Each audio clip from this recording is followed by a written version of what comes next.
వానికి ఓటు వేయించుకుంటే ఎట్లుడో వానికి వేసి వాని బడ్డు లంజ కొడుకుతేనే వానికి ఓటేయాలి. వానికి ఓటేది 100% వేయము. అసలు ఎవడో ఎడ్డుకుదలోడే ఇస్తాడు వానికి, వాడు లేకపోతే పిచ్చకుండా ఇస్తాడు. అంత తప్పలేదు వాడు తెలిసిన వాడైతే మనకి ఓటేరు. అసలు కాంగ్రెస్ కంటే చేయి గుర్తుకే ఓటేరు. వాడేంది చేయి గుర్తుకే ఓటేరు. ఇంత మళ్ళీ ఎవరు వస్తే మంచిగా ఉంటుంది? కేసీఆర్ వస్తేనే బాగుంటుంది. మళ్ళీ కేసీఆర్ రావాలి. మీ మాజీ శంకర్ నాయక్ ఎమ్మెల్యే ఆయన ఎట్లా ఉండే పనితీరు? అదే శంకర్ నాయక్ 100% చాలా పనులు చేయించుడు, అభివృద్ధి కూడా చేయించుడు.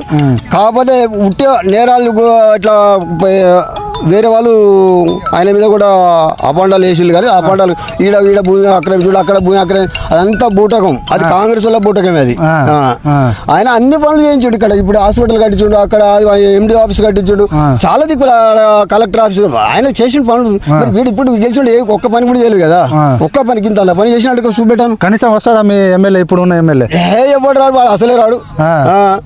వాడు ఎందుకంటే ఇప్పుడు గాలి ద్వారా వస్తాడు. ఇప్పుడు దుబాన్లో కొట్టుకపోతాడు, వేరే కనపడు చూడు, అట్లా లేచినట్టుగా లేచింది అంతే. అది ఎందుకంటే మార్పు కావాలంటేనే జనం ఓట్లేసి మాత్రం